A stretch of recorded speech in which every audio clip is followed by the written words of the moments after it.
Guys, today we'll talk about how can you disable microphone accesses on your Yubo app. We're going to figure out the solution or know how you can do that on your app. So all you have to do, you just go above this sign, click on it here. Then it's going to take you to your profile. Then all you have to do, just go above this sign, click on it. So you come to next step here. Then you click here on safety and privacy here. Then come to next step here, you click here on camera and microphone. You come to this list, you come here to allow microphone accesses. Click in this sign on this color. Like you see here, color it's gone. That's mean it's disabled with us now here. So that's all you have to do. That's all. Thank you for your watching.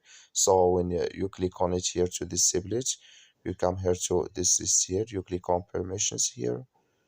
So when you just click on it, then you click here on microphone and you click here on don't allow, then automatically it's going to disable with us now.